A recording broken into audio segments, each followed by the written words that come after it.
नमस्कार। रवीश कुमार जैसे पत्रकारों की पत्रकारिता क्या देश हित में है या शोषक वर्ग के हित में है, जानते हैं।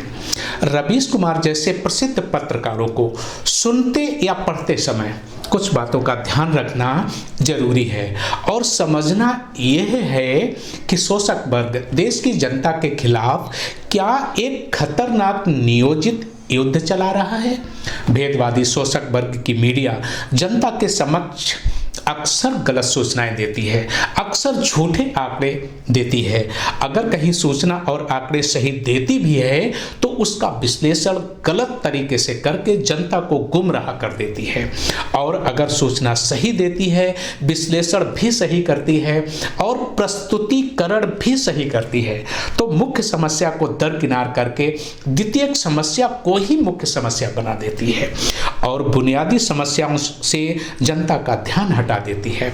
अधिकांशतः मीडिया की सूचना सही भी होती है और मुख्य समस्या को भी सही उठाती है, मगर उन समस्याओं के लिए शोषणकारी मौजूदा पूंजीवादी भेदवादी व्यवस्था को जिम्मेदार ठहराने के बजाय किसी व्यक्ति विशेष या सरकार विशेष पर सारा दोष मढ़ देती है।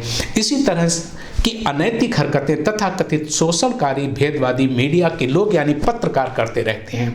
सबसे अनैतिक हरकत शोषक वर्ग की गोद से उतरे या गोद में बैठे हुए भेदवादी मीडिया के जनप्रिय बन चुके पत्रकार करते हैं।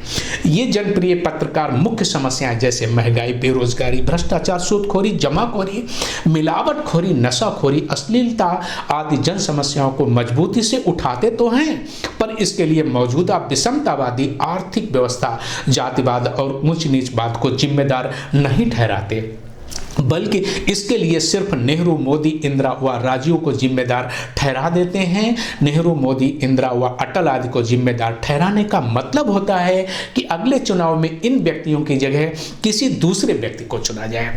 इसी तरह भाजपा और कांग्रेस को जिम्मेदार ठहराने का मतलब है किसी दूसरी पार्टी को चुना जाए। इस प्रोपोगंडा का फायदा कांग्रेस, आम आदमी पार्टी, भाजपा या इन जैसी अन्य पार्टियों को मिल जाता है और ये पार्टियां और व्यक्ति भी सत्ता में आकर वही महंगाई, बेरोजगारी, भ्रष्टाचार, सूदखोरी, जमाखोरी, मिलावटखोरी, नशाखोरी, अश्लीलता आदि जन समस्याओं को बढ़ावा देती हैं।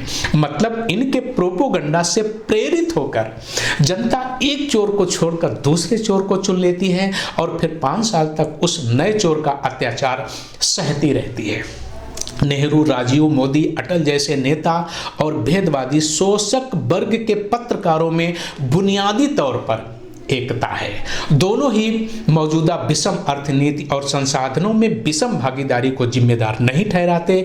इन नेताओं और इन पत्रकारों में सतही तौर पर अंतर यह है कि मौजूदा जन समस्याओं के लिए शोषक वर्ग के पत्रकार मोदी को जिम्मेदार ठहरा देते हैं और मोदी नेहरू के ऊपर सारा दोष मढ़ देते हैं। अब नेहरू तो है नहीं जवाब देने के लिए, पर होते तो जरूर निश्चित अंग्रेजों को वो जिम्मेदार ठहरा देते।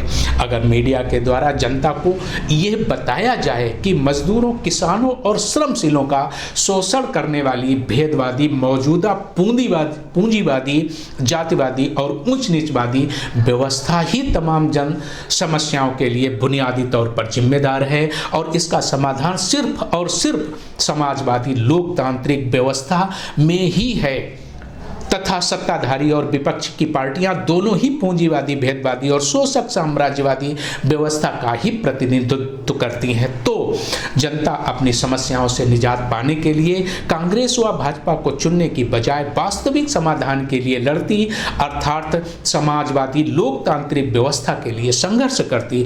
भेदवादी, पूंजीवादी शोषक वर्ग को अधिकांशतः अपने ही वर्ग के पत्रकारों की जरूरत इसलिए है ताकि जनता मौजूदा शोषणकारी व्यवस्था के खिलाफ खड़ी न हो सके, यानी समाजवादी लोकतांत्रिक व्यवस्था के लिए संघर्ष न कर सके और किसी नई व्यवस्था के बजाय नए व्यक्ति को चुनकर जनता अपना गुस्सा उतारती रहे।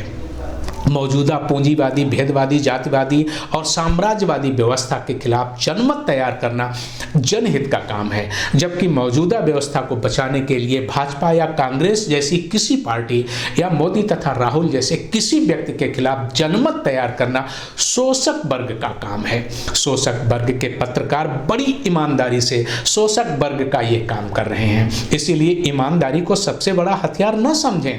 अतः ईमानदार पत्रकारों, पार्टियों, व्यक्तियों की ईमानदारी किसके पक्ष में है, जनता को इसका हमेशा ख्याल रखना चाहिए या ख्याल रखना होगा।